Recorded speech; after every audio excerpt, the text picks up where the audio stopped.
হযরত হাতিম আল আসাম রাদিয়াল্লাহু আনহু ওনার শেখ শাকিক বলখি প্রথম যুগের আল্লাহর ওলি, একেবারে প্রথম যুগে। শাকিক বলখি বলছেন, হাতিম 33 বছর আমার সুহবতে ছিল।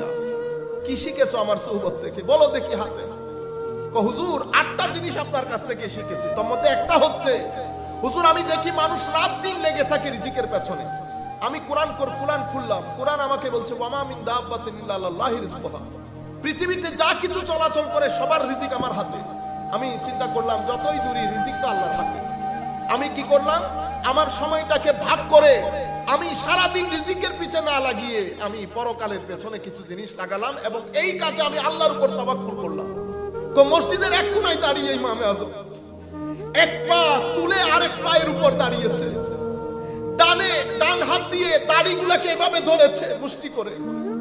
এরপরে আল্লাহর দরবারে কেঁদে কেঁদে বলছে, আল্লাহ কিয়ামতের ময়দানে যদি আবু নুমান আবু হানিফা মাফ পেয়ে যায়, হাসরবাসীর জন্য বড় আশ্চর্যের কারণ হবে যে আল্লাহ ইমামে আজমের মতো মুজরিমকে আল্লাহ ক্ষমা করে দিয়েছেন। এটা বলছেন আর কান্নাকাটি করছেন।